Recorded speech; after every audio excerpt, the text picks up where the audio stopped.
Alrighty, so welcome back to Replay, where we talk about video games, movies, and all manner of media. With me as normal is Yahel from Russell's Gaming. Hello, how's it going? So today we're diving right into the peak 90s form of Mortal Kombat, the renowned good video game movie. Yes. One of the things that I really I forgot happens is right when the movie starts, Mortal Kombat, like right away during the New Line Cinema thing. And I don't know, I think it just like really sets the mood, right? It's like the perfect song for the movie. I was sitting there when I was watching that, I was thinking about it, like, I don't think any movie today could get away with that techno-ish of a soundtrack outside of like The Matrix or any of those. I'm like, man, that movie's just peak 90s.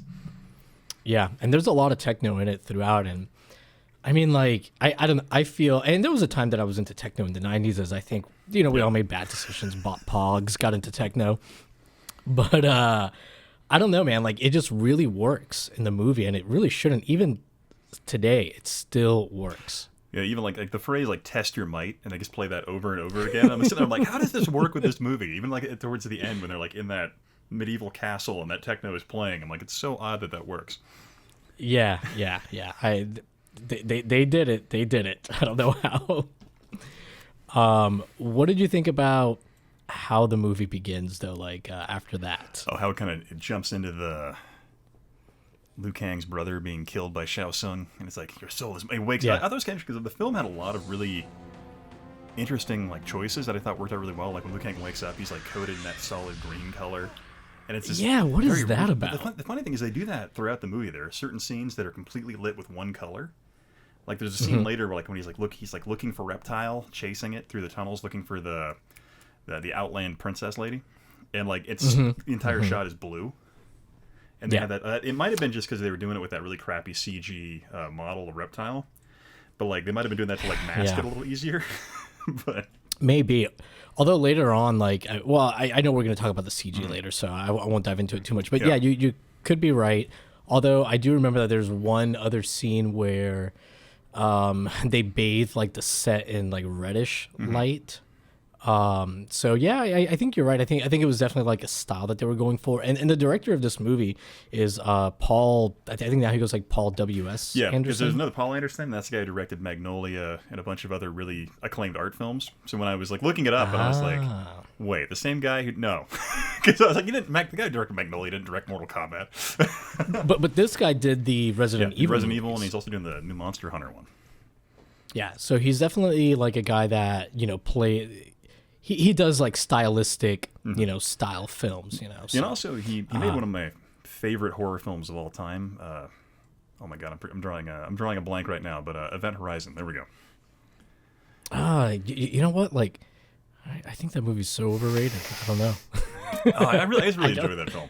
Just a fun horror. I mean, I know I'm in the minority. I know I'm like one of the few people. Anyways, who cares? But before we move on, though, I got to talk about in the '90s when the soundtrack for Mortal Kombat came out, and you had that crazy track, Mortal Kombat, and then it went into the whole heavy drums and all that. But my family, we lived in the rural area of California, up in the forest, and so occasionally there was this gigantic bear, the size of a Volkswagen Bug, that would come up onto our deck, and would just knock over trash cans and just devour stuff on the back deck. But we discovered, though, if we put the speakers to my brother's stereo out the window and started blaring the Mortal Kombat soundtrack, that bear would be so terrified we wouldn't see it for like 2 or 3 days until it came back, and then we just do it, rinse and repeat. How did you guys? Whose idea was it? Like, hey, you know what? Like, we can't just put any song out there for this bear. I think it was just because I think the movie had just come out. My brother had the soundtrack. It was just like all of us were pumped about that fighting in the living room and stuff. But yeah, it was just funny. Like, let's give it a shot. And it scared the shit out of that bear. Like literally, that thing was just, book it. That's funny. Yeah. That's funny. So once Liu Kang wakes up, he's bathed in green light coming from nowhere. By the way, there isn't a single lamp in his room. I guess it's coming from like maybe outside. There's like a giant neon sign outside his apartment. He's got a good deal. I guess so. Maybe he lives next to like wherever they make the ooze for the Ninja Turtles or whatever, the mutagen. Anyways, so he wakes up and it's not supposed to be funny, but he like wakes up because he was having the dream of like Shang Tsung killing his brother, walks over to his shitty nightstand or dresser, like a real crappy dresser. Picks up this telegram. So I guess it had just been sitting there. It was delivered before, but then he like reads it, and all it says is like, "Your brother is dead. Come home, grandfather."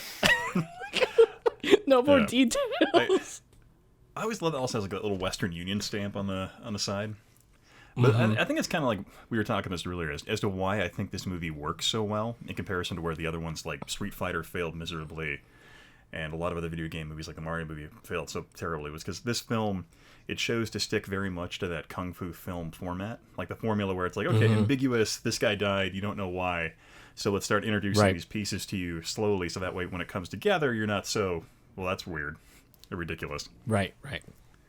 Yeah, and you know, it kind of one of the things I had while doing my research for this, I found like an interview that Christopher Lambert, the guy that plays Raiden, did with GamePro, and he talks about how, first of all, he described himself as a video game freak, which I just thought was hilarious.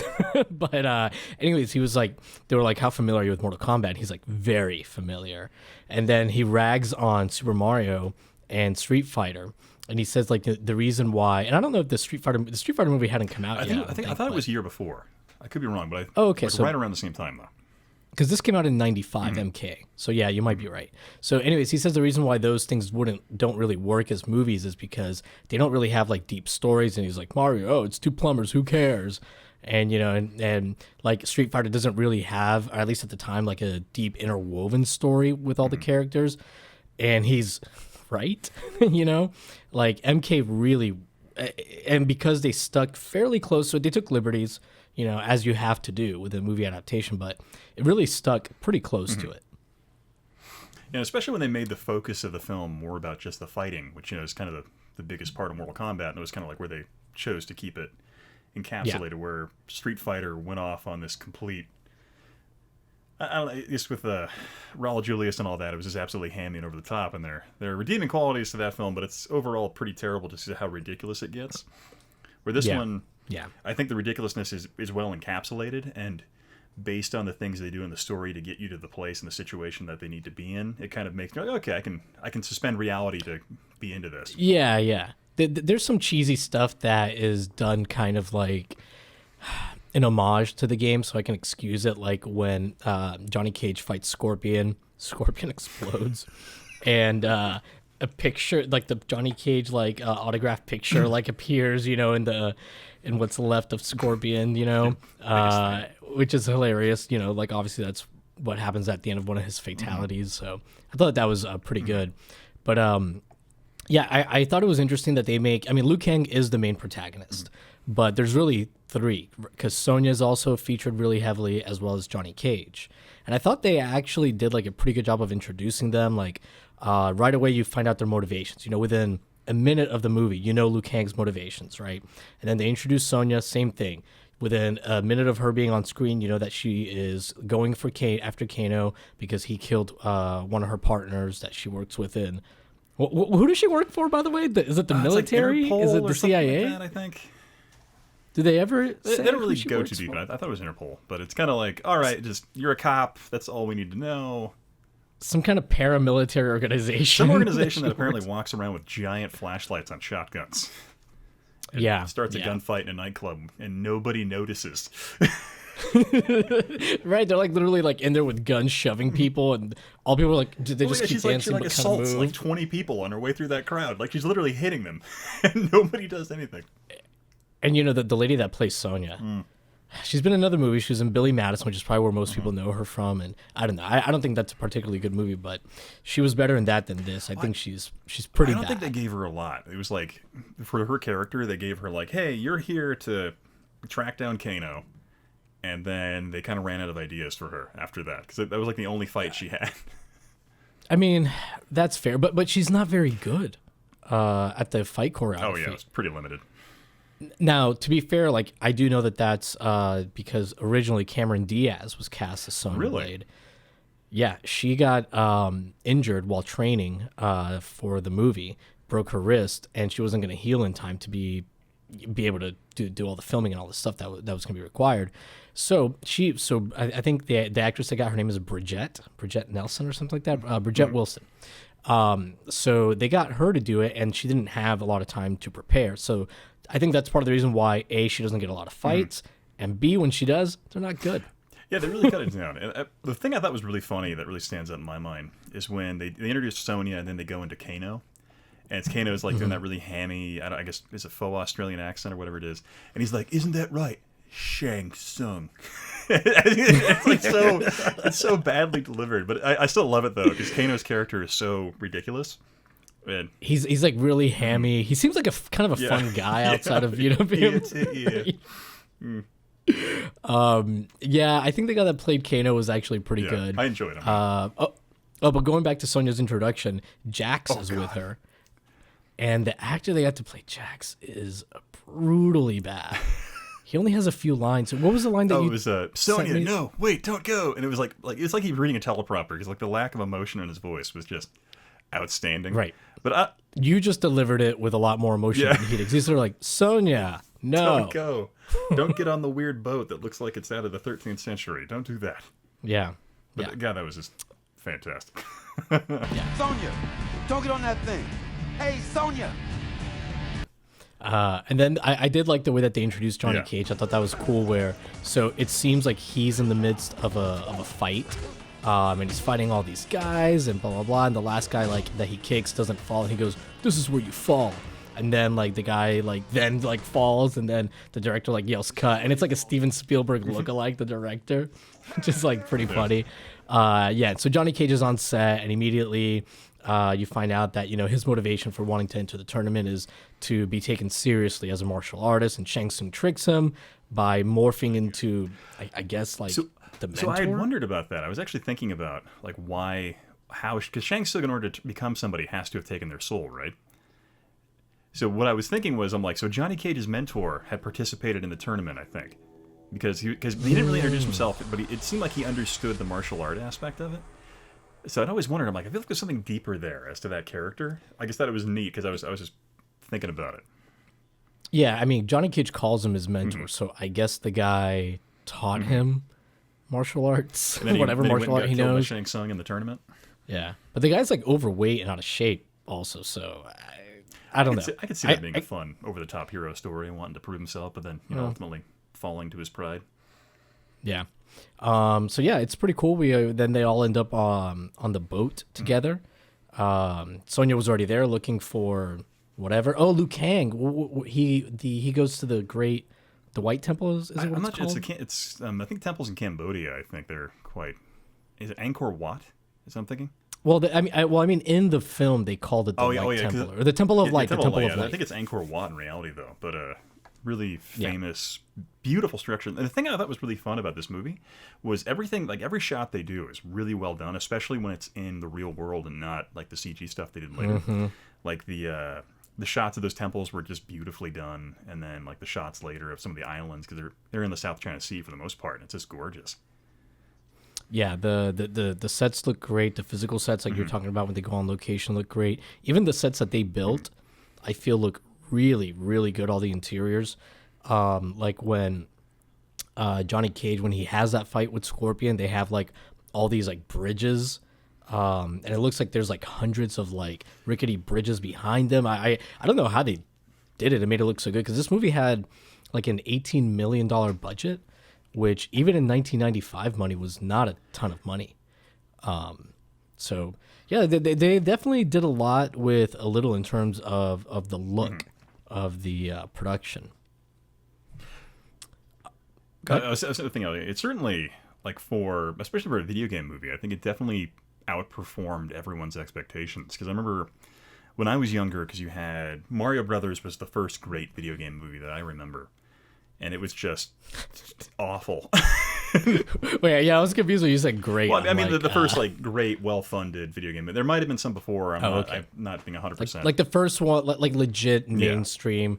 We are making this to make a hit, to have a hit. Yeah, we're making this to draw in a mainstay audience and all of that, and be this holiday blockbuster type thing. And it was just over the top ridiculous. And then I think you had Street Fighter, which might have had a smaller budget, but I guess it still made money, which I thought was really strange. but yeah, then this one comes along. I guess on like $18 million to make $122 million globally. That's kind of nuts for a video game movie. Yeah, and you can see why it got a sequel. The sequel was awful, and it made way less money. I'm not... Thinking back about the sequels, I'm not sure like any of the original actors came back for the sequel. Maybe one or two. I thought Lambert was in there for a little bit as Raiden, but maybe I could be wrong. I feel like it was a different actor. I could be wrong. Wasn't Liu Kang in? Anyways, obviously we should have. Yeah, that'll be. I'm sure somebody in the comments will. Someone in the comments will let us know. That'll be a future episode when we visit how they rode high on Mortal Kombat 1 and then just completely train wrecked everything. Yeah, and I know that they increased the budget of MK2 to $30 million and made way less money than the first one. But yeah, so then we it's not too long after that we're introduced to Raiden with Christopher Lambert as Raiden. Wait, what did you? Well, you're introduced to him at the Temple of Light, where he comes out and all those people are like, "Oh, it's God Raiden!" Right. And he was sitting there, he's like, "Oh, this guy's a faker." And it's like, I mean, lightning bolts came out of his eyes just then. Did you not see that? Well, that hadn't happened yet. No, actually, when the temple, remember his eyes kind of did that sparkly thing when he flipped Liu Kang over his arm. No, but that happens after Liu Kang calls him a faker. Oh, that's right. And then Liu Kang says, "Well, if you are the real Raiden, why don't you fight him yourself or whatever?" And he gives some like weird excuse. I can't remember what rules of the tournament or something. I guess that was funny, like because it gets kind of interesting how these things start happening and the characters just don't even really react to them. Which I thought was really funny, where I'm just like, okay, I mean, that man, was a giant lightning bolt, and I would probably be, pissing myself as a person. Yeah, although in the film's defense, later in the movie, Johnny Cage does start to ask, like, all the time, like, what is going on? like he's like, this just happened, what is this? What is happening? But even that, but when it's happening, they're not freaking out to the same level I would be freaking out in reality. No. And you know what's funny is later on, I hadn't thought about it until you mentioned it, when they go to the outer world, Johnny Cage looks around and he says something like, all right, this is really bad, this is awful, this makes no sense, but I can deal with it. I'm gonna deal with this. And it's almost like a wink and a nod to the audience, like, yeah, this is weird, but just kind of go roll with it. We're gonna, well, it'll pay off. Don't worry. But again, what did you think about Christopher Lambert's performance? Honestly, like when I was younger, having watched him as Highlander, and just absolutely loved the hell out of it. Like I loved his performance in this movie, just because of having gone from watching him in Highlander to this one. I felt like he always played that omnipotent, like invincible character really well. And I thought in terms of being like the mentor that was just kind of talking him through it, I thought he did a good job, because Christopher Lambert didn't really have to do anything. He just sat there and kind of talked in his weird raspy voice. So I thought it worked pretty well. Yeah. So he has like this weird, not all the time, but at times this like Christian Bale doing his, Batman voice, kind of a voice. And I don't remember, that's not Christopher Lambert's like regular voice, right? Like that's something he like, because he doesn't have that voice the whole time throughout the movie. Yeah, either. It kind of goes. He does like a really raspy one, I think, when he's first introduced, and then he kind of relaxes, and then kind of I don't know. It's interesting. He does this weird thing a few times in the movie where he'll say something and then he'll go, hey, hey, hey. And he like doesn't even make a joke. He'll be like, oh, there's a very high chance that you'll all be killed and the earth is gonna fall. And one time he does this. He goes, hey, sorry. like he apologizes for laughing, or I don't know. So what I thought was kind of interesting. So they say the fight is once every generation. So the humans, they said Earth has lost 9 matches before that. So I'm sitting there wondering, so 9 generations, that's a hell of a long time back. That is, it's been going on for quite a while. And apparently mankind has been losing for the majority of that time. But I'm sitting there, I'm like, so Raiden, did you do anything to help these people out, or are you just waiting for the number 10 to actually step in and give some advice? Just cracking jokes. We end up getting introduced to Sub-Zero and Scorpion, who Raiden takes out in 30 seconds, basically. Just like on the boat, you do that whole thing where he starts doing water ball, and then the hook comes out. And the hook, like, it looks really good at first, but if you just like watch the skin, it's like all they did, like once it really starts to open up, the skin just like stretches. Like if you took like if you were in Photoshop and you just scaled it wide, so it looks good at first, but then you can tell that they got kind of like I don't know if lazy is the right word. I think it was the best they could do in the 90s with that type of CG. Yeah. I think. Well, and also with the time and budget, right? Because I mean, I there's the CG in this movie is really up and down. Now I will say, like, the first time we see the hook itself and it comes out, it looks pretty decent. It holds up pretty well. But then later on, we see the hook when Scorpion is chasing, or I guess Johnny Cage is imagining Scorpion's chasing him in the forest or something, and in daylight, ooh, does not look good. Yeah, especially the sequence when like the chain is like cutting up the tree. The tree. And I think the disadvantage of watching it now in 1080 is you don't have the benefit of like watching that on a CRT and like lower quality. It probably looked much better. Like it was hidden more so. But like now watching it in 1080p, like there are some sequences that have not aged well at all. Like you see all of the little imperfections come through. Like the one that really stood out, because if we're talking about the CG part, like the one that really stood out to me is the end when Sonya Blade's in that tower.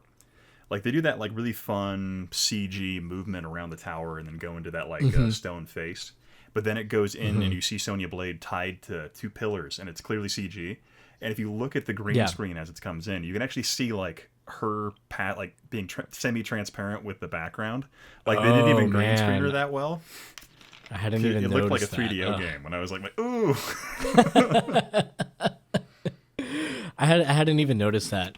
There's some other like kind of crappy CG. Reptile looks awful in every scene that he's in. I mean, at the time it was awesome. In '95, that looked amazing, at least to my young eyes. Now you're kind of like, ooh, that did not age well. I gotta say, man, like I remember even as I guess I wouldn't have been a kid. I would have been like 15 when this came out, but maybe 14. But I do remember like thinking Reptile looked kind of crappy when I saw the movie. But I thought everything else looked great, and like now, not so much. Sub-Zero stuff looks okay. I mean, it definitely has like a 90s aesthetic. Like when he's gonna make like I don't know, when his powers are coming to him, his cold powers, like it reminds me of the look of like Sliders when they're like going through like the time portal. Yeah, so like it looks a little funky, but some of the stuff they did, like when he freezes the gun, Sonya's gun is pretty cool, pretty well done. That one was clearly a practical effect, the way they did that, because they did. I think they literally did just a frame by frame, adding more ice texture. I think so. That was a practical effect, and that looked pretty sharp. And the sequence where he freezes the dude in like the banquet hall and he explodes, but I thought it was really funny because you can clearly tell they do a thing where they freeze him in midair in the frame, and then they cut to some green screen part and they just accelerate it really fast, so it looks really goofy. It just blows up.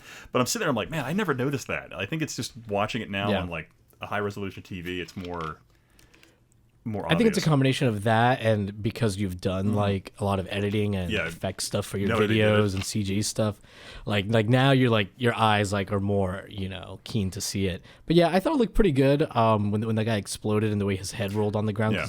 I think that was CG, his head when it like rolled. It might have been, yeah, but because then they cut to Shang Tsung like standing over the body parts all frozen, and it was a good mix of practical and whatever they were with CG or whatever effects they were doing. Yeah. Totally agree.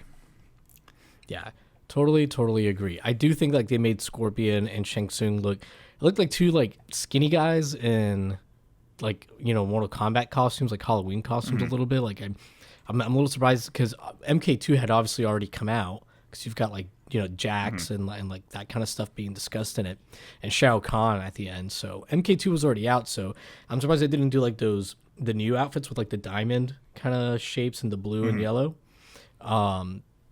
Excuse me. I don't know. I thought the costumes looked a little whatever. But I mean, a little basic, but that might have been budgetary, and they might have just decided that let's make the same costume and just do one yellow, one blue, and just make it easy on ourselves. Yeah. Because now I will say the masks that they made for them though do look really good. And they all get like Sub-Zero, Reptile, and Scorpion. I'm pretty sure they all had like their own unique metal mask. So I thought that looked good. I thought that was all pretty well done. I think that ties right pretty well into what we were talking about, how Shang Tsung is hammy as fuck, and you love the hell out of him.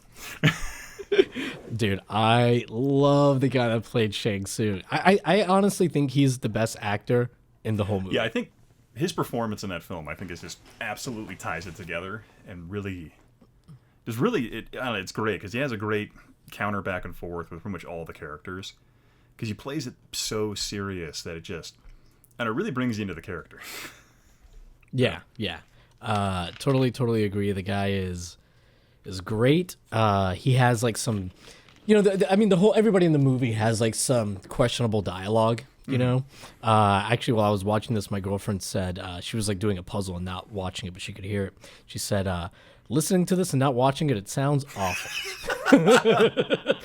Well, one of the things that's great about that, like, if you were to just listen to it, you would hear, because they talk about, like, there are key phrases from the game they bring in. They're like, flawless victory. And I'm like, no, that's not, because you got hit during the fight. But yeah. Anyway. The first time Shang Tsung says it, it makes sense because it is a flawless victory.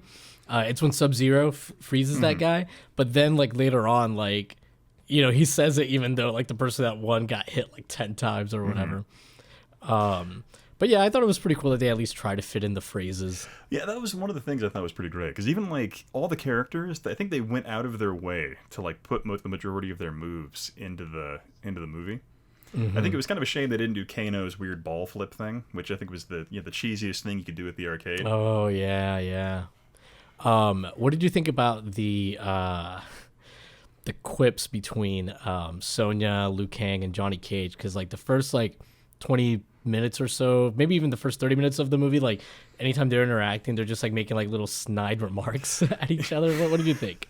I enjoyed it because I thought the opening, like how they introduced Liu Kang to Johnny Cage, was great. Where he's like, "Hey, I pay you money and you take my luggage," and then Johnny Cage like watches him just throw his luggage in the ocean and then off the pier.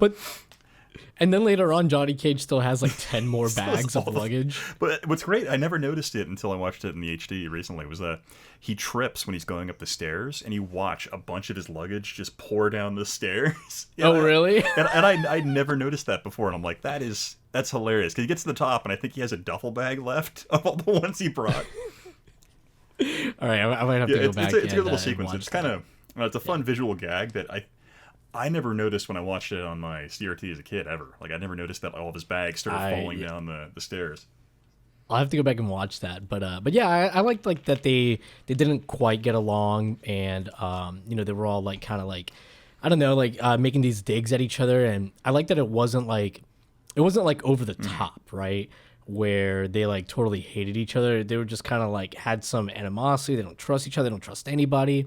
And then like I thought as the movie went on, they really did a good job of like kind of building up their camaraderie, throughout it. I was again, it's one of those things where the dialogue isn't always great, but the overall ideas that they had are pretty damn good. And you're like, I'm gonna excuse it because this looks cool, or the characters are acting at least like the way that they would, in the thing, or there's a techno song playing. So I don't know. The movie does a really good job of with the story, I thought, and the characters. It didn't really feel forced, so I thought it worked well, and it wasn't like at any point where like their relationship was like cringy or it felt out of place. It worked well as the characters introduced to each other, and then they kind of like they bonded over the situation they were in, and I think it worked out pretty well. The only character I would say that kind of maybe was it was a bit much was Sonya Blade and her like not wanting help or whatever. Like sometimes like some of the stuff she said was a little cringy, but otherwise I thought it was pretty good as far as like their chemistry. Although there is that one terrible scene with Sonya and Johnny Cage where like Johnny Cage tells her that he's gonna go challenge Goro, and I guess it's supposed to be like, I don't know, like some kind of like touching moment for them. I thought it was kind of odd because like as a kid I bought into the whole like them becoming romantically interested in each other rather quickly, but like as an adult I'm kind of like, it's kind of weird to be just growing each other that much after being just completely assholes to each other over the course of maybe a day.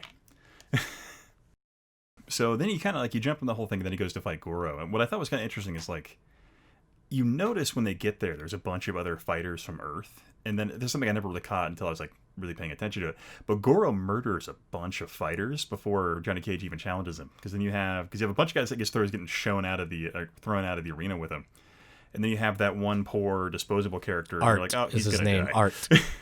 Art, yeah.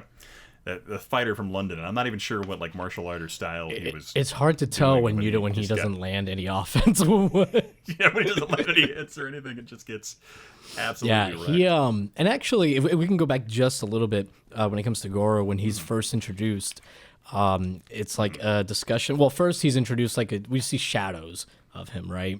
Again, Oh, yeah, the hand on the wall, that very like old kung fu mystery type thing. and then the three characters see like a big shadow of him walking or whatever, and then they're like, "Oh, let's go see what this is about." And the three characters, Sonya, Liu Kang, and Johnny Cage. And anyways, they go and like basically snoop in on a conversation between Goro and Kano, and like Goro has like a ton of personality, like in this movie. It's a pretty interesting choice. What I thought was so funny about that was like Kano sitting there eating food, talking to Goro. Then all of a sudden Goro stands up and Kano starts getting really uncomfortable, and I'm like, what did you think this was gonna be? when you sat down, and I thought it was great, but it was pretty good. Like the way they introduced Goro, and especially I feel like the voice actor for Goro sounds really familiar. I couldn't figure out who it was. I guess we could have looked it up, but I mean, I guess we. But probably very iconic with a lot of the cartoons from the 90s and stuff but like that. I think Goro looks both better and worse than I remember. For some reason I remembered him moving like almost like a stop motion. I guess maybe I was thinking of the game. So he moves fairly good for the most part, but that face is stiff. Yeah, I think, and the funny thing, I think a lot of that has to do with the transition from standard to HD. Because when I was watching it, I was noticing that his mouth almost didn't look like it was in sync with what they were saying. It looked like it was kind of mouthing along, but it wasn't doing the finer details. Like, I guess as with nostalgia goggles watching it when I was a kid, I was like, oh man, that's amazing. Right. But like his lips, even when it is synced, like with the mouth opening and closing, the lips don't quite move like the way they should for the words. Like his lips never like do this. For example, if he's saying like an ooh sound, so it's like this, basically. Like his lips go like this and like this and like this. Like that's it. So it takes away from it, and like he doesn't have a lot of. It looks like he has like Botox on his cheeks and forehead, basically. Like you can move a little bit here, his eyebrows and stuff, but not a lot of other movement. Yeah, so like, I was definitely right there with you. I'm like, it still to me was pretty impressive because I want to say that the whole rig was like a giant. Like a giant apparatus put on like another fighter. Yeah, there's somebody like definitely in it. Yeah, because if you notice, like when I was watching, I'd never seen it before, but like the sequence after Johnny Cage punches him in the nuts, just great sequence, like doing the signature move. Yeah, but it's funny if you watch Goro start to like stagger after him, and I swear to God, it looks like the actor was about to fall over. Like, no, that may have been by design. Like maybe he was supposed to still be selling the nut shot or whatever. But yeah, but to me, it looked like he legitimately almost like hit a tipping point to where he wasn't. And I did come see back. in the credits that I think there were like 3 puppeteers. So I don't know. I mean, there's definitely like somebody in there controlling like 2 of the arms. So I think the other 2 arms are animatronic or something. Which animatronic, like, I assume the face and the arms would have been. Probably and I saw like I remember seeing a behind the scenes thing on MK a long time ago, and if I remember right, like the guy in there had to wear some heavy thing because there was like a motor to operate the facial movements and the other arms. But either way, I mean, I think it looks pretty decent. The one thing that doesn't hold up to me is the face. Yeah, I think everything about Goro holds up pretty well until they get to that like cliff fight sequence, to where if watching it in HD again, it was really goofy because it was clear like it was a really poorly done kind of model on a cliff face, and they didn't like, I don't know if they rendered it right or what they were doing, but like it literally looks like when he rolls him, he falls off the cliff, like he's half off the ledge. On. I also thought it was pretty interesting like how easily Johnny Cage beats Goro, but it kind of makes sense because Johnny Cage isn't gonna go like toe to toe with him on a physical level, so he does a nut shot, makes him mad, he chases Johnny Cage to a cliff, and Cage kind of like sidesteps him a little bit and like gets him to like fall off basically with a kick. Those were $500 sunglasses. Asshole. I love the way that guy delivers that line. Actually, I really like the guy that played Johnny Cage quite a bit. Yeah, that was great. Like, I really enjoyed his character from that movie. I also thought it was a nice little callback when Goro is hanging on the ledge and he's about to fall, and Johnny Cage says, you're supposed to fall now, or it's your time to fall. Whatever he told the guy at the beginning of the movie that when he was on set acting. So I thought like that was a pretty cool callback. Yeah, good time. I think cheesy. I think a lot of the stuff, cheesy, but a lot of the characters they were written well within the scheme of that character. I think they stayed pretty faithful to each character throughout the movie, which I think a lot of video game adaptations. I think one thing that they did really well in the movie with the characters, with the protagonists at least, is they made them likable. So even if they say something cheesy or hammy, it's you like the character, so whatever. You don't really care, Yeah, you forgive it. The only thing I thought was really odd though is Goro was so vocal initially and talking and all that stuff, but then he gets to the fight with Johnny Cage and all he does is grunt and make random noises the entire fight. Even when he's falling off the cliff, he's like, so I'm like, okay, I mean that's a general of outline. Right, but when he was talking to Kano, he was having like a full blown conversation. Yeah, full monologue and all that.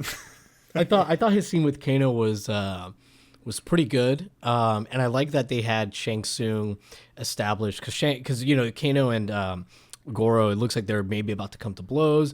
I think Shang Tsung comes in and interrupts and basically tells Goro, "Hey, you don't take this guy lightly. You got to be careful. Like it's true what Kano said about being like he was kind of like the king of like this like mob underworld and blah blah blah." So it does a pretty good job of establishing the like shit. Even Shang Tsung is telling Goro, "Hey, you need to be careful with this guy," which helps to then later when Sonya beats Kano and kills him, she like it just reminds me how in pro wrestling you want to build up the heel, the opponent. You don't want to like always talk about how crappy they are, what a terrible person, blah blah blah. You want to build them up. So I thought that was great. The fight with Sonya sucks. It's not that great itself, but they had her beat like somebody. Yeah, it was pretty funny because you had a little thing where Kano comes in, he's like, "I cut you from ear to ear," and then she like flips him and then breaks his neck within like a minute. And I love the line when she has him like in the in her legs, and he goes, "Give me a break, don't," and he goes, "Okay, I'll give you a break." That breaks his neck.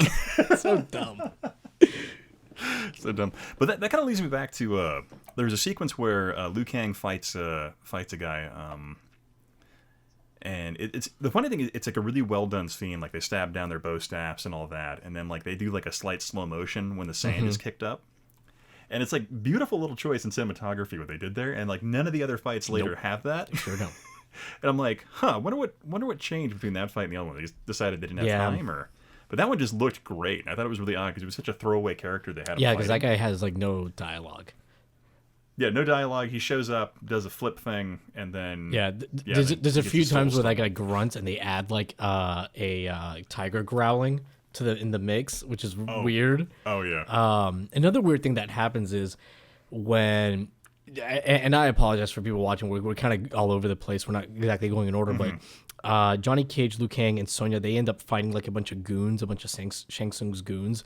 And I don't know if you caught it, but at one point, I think it's Liu Kang. He like does something where he like knocks like 3 of them, down or whatever, and all 3 are falling. And when they fall, they added a bowling pin's falling sound effect.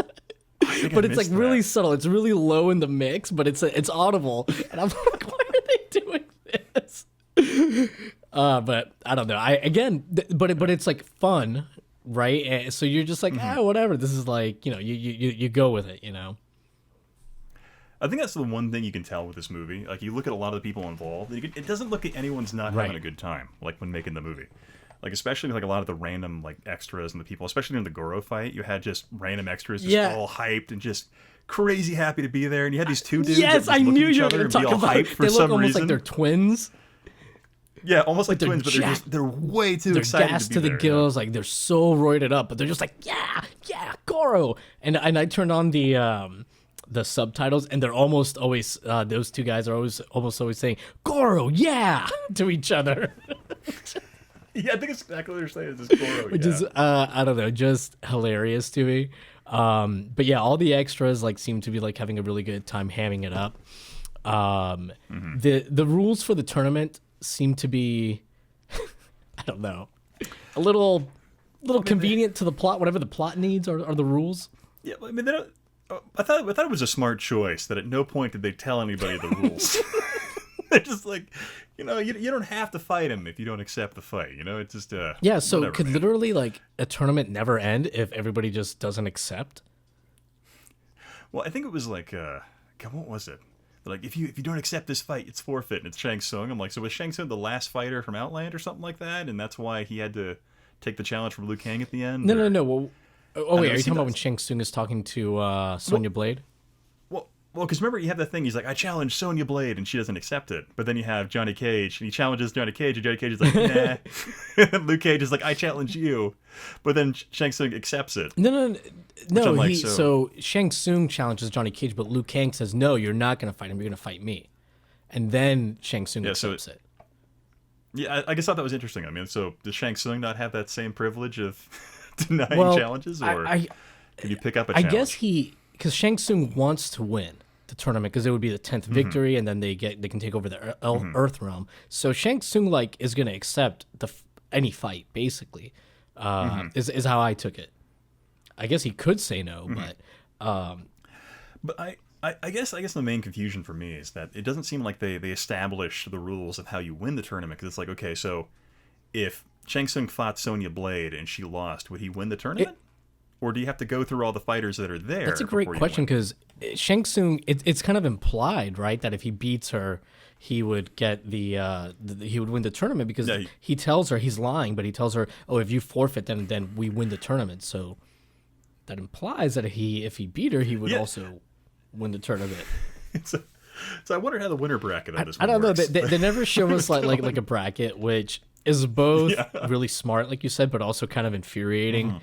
Also, like Shang Tsung during one of the fights, I think when like Kitana is sparring with Liu Kang for no fucking reason.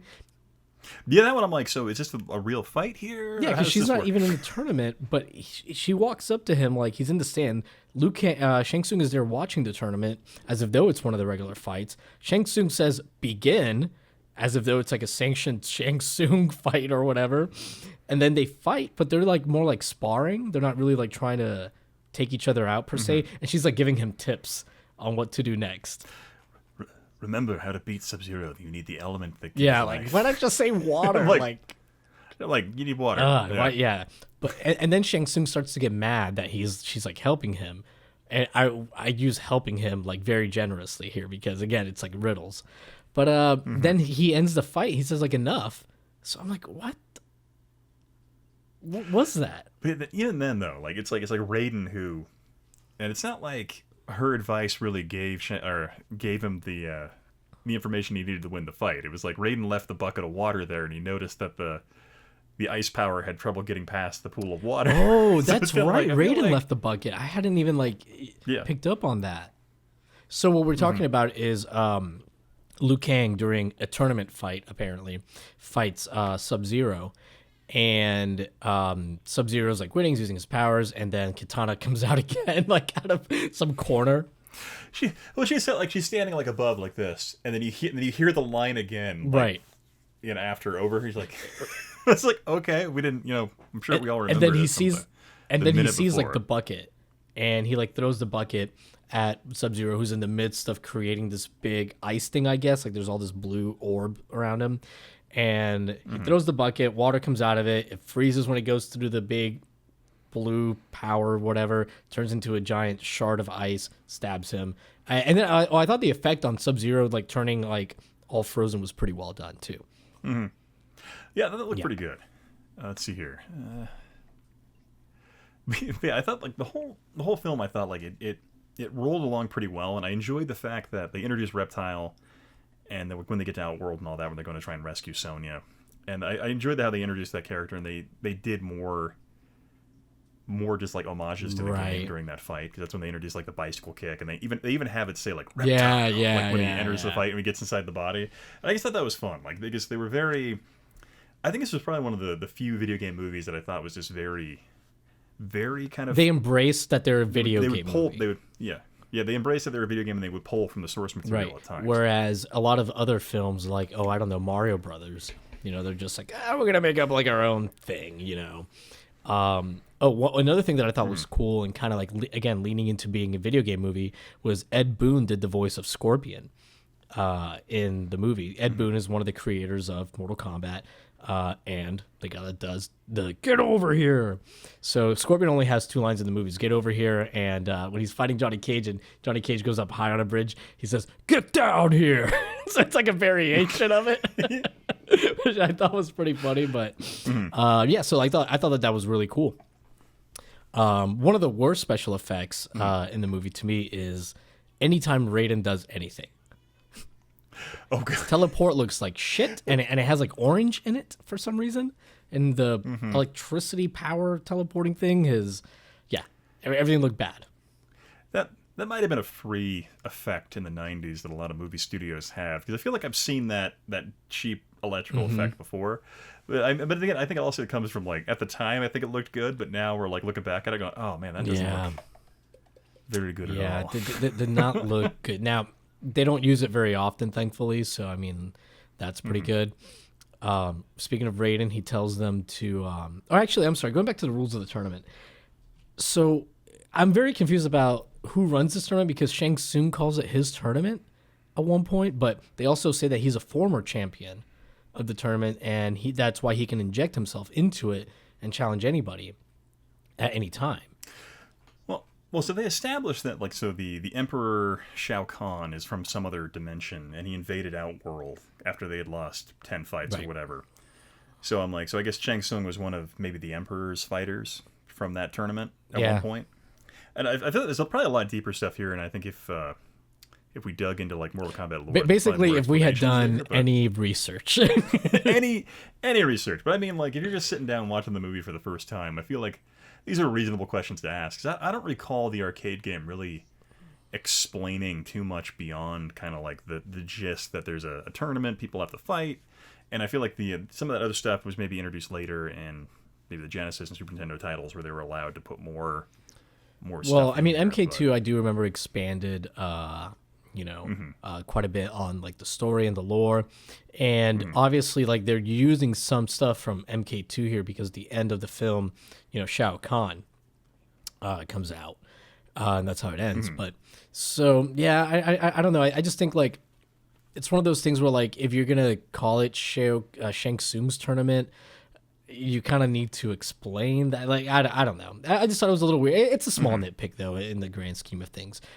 What's, to me, is not a small nitpick is, why does Shang Tsung get to take the soul of everybody that dies in the tournament? Because that just makes him stronger. Like, I don't understand. Like, that can't be, like, part of the rules. Yeah. It can't be allowed. I mean, like, it's some of this, like, oh, I mean, you're not using your soul. You just lost, right? So somebody's going to take this. It's just very, very weird. We have a scene not long after, because at this point Goro's dead. They're, I think, getting ready to go. This is just before they go to Outworld. Raiden tells them that they need to actually this is before they fight Goro. Raiden tells them that they need to all get over, like, face their own fears, what they fear most about themselves, which is a pretty generic trope, but they've done such a good job of building up like what they fear. Each character, Johnny Cage is afraid that no one is going to take him seriously as a legitimate fighter. Liu Kang is afraid that he was responsible for his brother dying. And Sonya Blade's afraid that she'll never get vengeance for Kano killing her partner or whatever. So even though it's like a trope and really generic, it actually works because it didn't just come out of nowhere. I think this was an advantage the movie has, because it didn't go off the deep end and trying to be something that wasn't like Mario Brothers or going down the way too campy route. It picked I think it picked well-defined rules for what the movie was going to be, and they're like, okay, it's going to be a lot like an old kung fu movie where you have like this mystery tournament, and then people go into it, and then you have fighters that just progress through it. And I think they stuck very well to that formula they'd picked, and I think it just overall worked really well. Totally agree. Anyways, obviously they end up going into Outworld once Shang Tsung kidnaps Sonya. I thought like Outworld looked pretty cool, and the tower and stuff. Not so much when they're going into the tower later on, and we see like Sonya's there. And she had like, so the funny thing about Sonya is her hair is pretty similar to the hair she has in, I think, MK2 throughout the movie. But then when she's like captured, Shang Tsung has her tied up, both arms out like this, tied to like a wall or whatever in chains. He put her in a dress, like in a leather dress, and it's not particularly revealing or anything like that either. And then like did her hair, like it's like an 80s style, like very poofy, like very like White Snake's car, you know. So did Shang Tsung like tell like his evil hairdressers and stylists to like have at her, like I don't know. Did a Brad Mondo, I don't know if you know who that is. He's like a real big hairdresser YouTuber. Did he take his soul at some point and like, I don't know. Your hair is mine. just does that. I thought it was just kind of a funny thing, like the end there, where I feel like they've done a lot for the character of Sonya, like making her rather strong. But then like the second Shang Tsung just like lightly takes her. Like, no, she's like, oh no, damn, distress, help me. Yeah, then they immediately just like, oh, okay. But I mean, for the movie, they needed the motivations and all that. And it's like, okay, I mean, the character wasn't really doing that much to begin with in the movie, so they're like, all right, let's give her something else to do. The worst part about them going to Outer World is that, you know, Raiden says, I can't go with you, but if you look hard enough, you'll find another guide. Well, that other guide is Katana, and that means she has more lines. And she makes Jax from earlier in the movie look like fucking Al Pacino. She is horrible. She talks like she just learned the English language. And I don't mean like she has an accent. I mean like she just learned like the concept of language like today. And they were like, okay, we're going to record now. She's terrible. I mean, you're a 10,000-year-old deity type creature. Do you really care about anything after that? I don't know what the motivations were, but there is like, I feel like was she like a model or something like that they cast maybe for the role? I would suspect so. But, well, maybe she has a martial arts background. She does have like that fight. Oh, that's true that she does have that, yeah. I thought it was interesting. I'm like, all right. But I think a lot of the Outworld stuff, it looked good, like you were saying. And I think a lot of it might just been they actually went to, like, a lot of it was all practical effects, at least when they were fighting Reptile and all that. And I thought it looked good because it had that, I don't know, it had kind of in my mind when I was looking at it, it had a very, like, early, like, 1910s, 1890s type, like, Chinese village look to it. And I thought it looked really cool, kind of like a Kung Fu movie in that respect. It sounded cool. I think that's a great way to describe it. Everything about Outworld looks cool. And even when they go into the tower and they fight in that room with like the big Mortal Kombat logo is on the ground when Liu Kang fights Shang Tsung, like that's a cool set, man. Like it looks like what you would expect the world of Mortal Kombat to look like if it was real. So then like Liu Kang fights Shang Tsung. It's not a bad fight scene or anything like that. It's pretty decent, but the finale to it's kind of anticlimactic, I feel like. Where someone makes him angry, then he just kicks him, and he's like, "Ah!" Well, even before that, like Shang Tsung like turns into Liu Kang's brother. Into his tries brother, to you know, be like, "Oh, it's me," and help me. And I will say, I did like that they didn't do the stupid like trope where like, you know, the protagonist like is like, "Oh, is it really you?" and starts falling for it. Like right away, Liu Kang is like, "It can't be you." And not only that, but right away, Liu Kang's like, "No, it's not my fault that you died. I'm not responsible for it. You were in charge of your own destiny. Sorry." Like, yeah, you're a 12-year-old kid who decided to fight a sorcerer. Right. So I and you got what was so coming, I mean, he doesn't quite say that. That would have been amazing. That's kind of what I felt like. But like at the end, when he gets over it, like basically, it's like I feel like the whole point of the character was he was wrestling with the guilt and death of his brother. But then by the end, he's like, "Nah, it wasn't my fault, man. You made the choice to go and fight." Fair, it's what Raiden had told him when he said you have to face your fears. Raiden tells him, "Hey, it's not your fault. Every mortal like is in charge of their own destiny."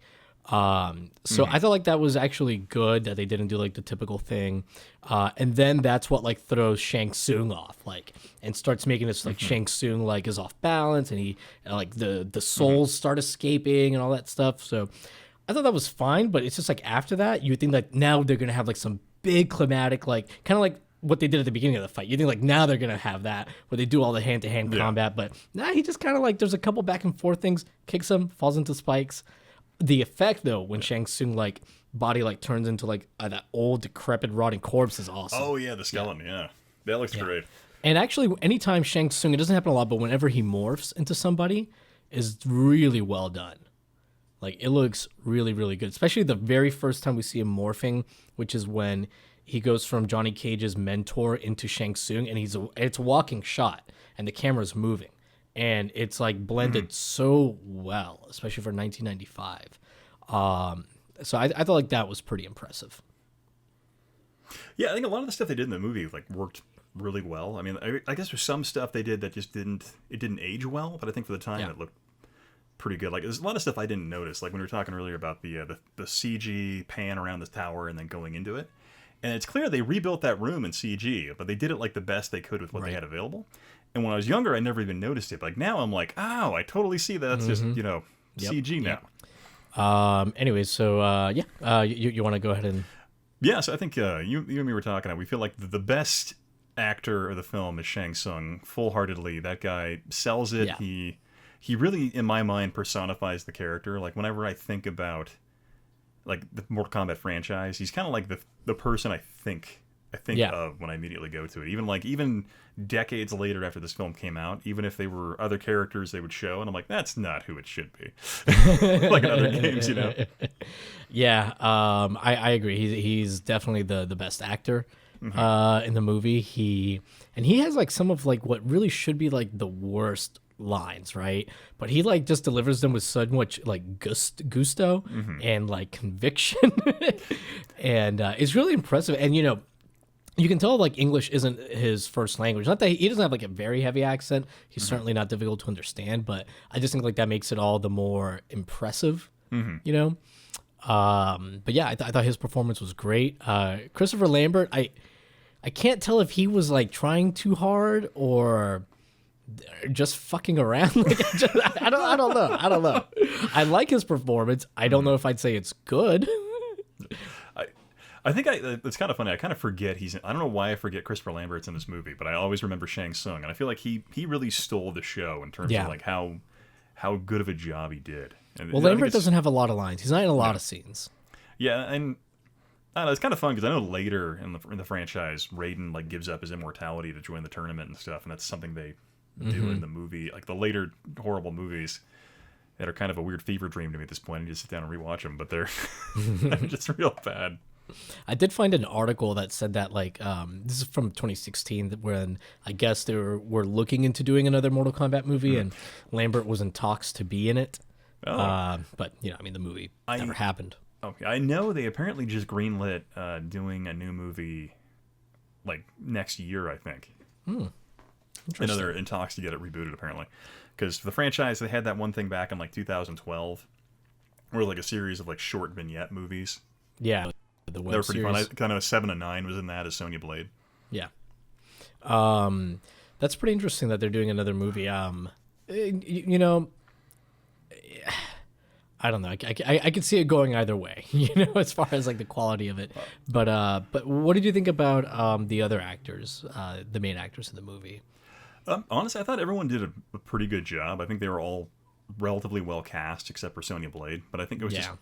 I think the character was written so blandly they didn't really let her do much with it. She's not a good enough actress to do a lot with a little. Yeah, so it was kind of. I think everyone I think did a really good job with that. Johnny Cage was absolutely outstanding, and the actor playing Liu Kang was great. Yeah, he was good too. Yeah, he was good. I think everyone they picked was just good for what they were doing. I think the movie had like the right talent in the right places that made it definitely stand out. I still think like in terms of video game movies, it's definitely one of the best ones ever made. Yeah, Kano chews up the scenery similar to how the bad guy, what's his name from Thunder in Paradise that we always call Budget Kano. I can't remember his name right now. Rampike from Thunder in Paradise, the game. Like, just really like hams it up, really chews up the scenery. I really like his character a lot too. And it's surprising like how hammy people are in the movie, yet it still works. The ending of the movie Raiden is so weird, man. Like, so they win the tournament, right? They come back to Earth. There's like these kids running with like ribbons or little flags, right? Everyone's celebrating. Really cool scene, great cinematography, right? Great setting. And Liu Kang or somebody's like, "Oh, Raiden, you always knew it was gonna end like this, right?" And he's like, "Oh, I don't know." Lambert. That was he forgot his lines, and that's what he was saying.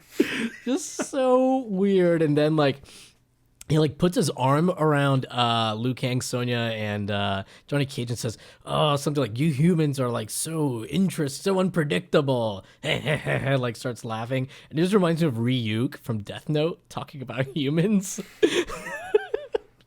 Like, just real weird, weird. So the thing that always kind of at the end of Mortal Kombat, it always stood out in my mind, especially when I was younger, because Shao Kahn comes out and he like busts down the roof of that temple, and he's like standing there looking like 100 feet tall. Yeah, literally, like he's 100 feet tall. And he's like, "I've come for your souls." And like, okay, and they're like, "Oh, about that." And all of them put up their fists like they're gonna fight 100-foot tall Shao Kahn. So like, yeah, that's how it ends with a side-by-side shot of all of them like this. Yeah, and I was sitting there, I'm like, how's that gonna go for them? I don't know. They were probably like, "We're not gonna get another movie. Don't worry about it." Yeah, they're like, "There's no way we're gonna sequel, but let's put this in there just for in fun. case." Yeah, and it is like a fun like cliffhanger ending, right? yeah. Yeah, I don't know why Shao Kahn was 1,000,000 feet tall, because then in Mortal Kombat 2, he's a big dude. He's I can't remember the actor's name, but he's been in a bunch of stuff. He was in Star Trek: The Next Generation as a Klingon, actually. Yeah, that actor, he's like the go-to tall guy for a lot of movies. I know, like in the Mortal Kombat movie, he's in that. He's in. I'm drawing a blank, but he's in a bunch of other films where he's just like some tall, weird barbarian, some tall, muscular guy. Yeah. Have you ever heard that guy talk? He's like super intelligent guy, like very, very like kind of soft spoken. So he's a really chill dude, actually. But it's a shame he had his breakout lead role as Shao Kahn in Mortal Kombat 2. He probably would have gone and done so many more things as opposed to a character actor. But overall, what are your overall feelings on? So going like watching again, I hadn't watched Mortal Kombat in a long time, but like sitting down and watching again, I'm like, this film still actually holds up. Like just in terms of just a fun kind of campy movie which is competently shot and put together, it still really holds up to me. Yeah, I agree. It's 100 minutes long, although I think like 10 minutes of that is like credits, so it's about an hour and a half, and it flies by. Like, it really does. It's cheesy at times, pretty campy, but it does it in a way that you don't feel like, oh god, this is awful. There's a couple like things of dialogue where sometimes you're like, ugh. But I mean, for the most part, it's pretty well done, like surprisingly well done. And the soundtrack is, you can't beat that soundtrack. You can't. The Mortal Kombat soundtrack. Yeah, you can't beat that techno soundtrack. Also, like when they go to Shao Kahn and they defeat him, and like they have to hold that light, and then it goes to that like that weird upbeat techno riff that I swear is in every like it was in Hackers, and I think one other 90s movie. It was like the ending riff they used, and I'm like, yeah. I actually like watched all of the credits, and there's there is like one really terrible song with like singing, but it's like the guy can't really sing. It was really weird. But aside from that, great soundtrack, fun film. I think if you're a fan of Mortal Kombat 1 and 2, the games, you will enjoy it.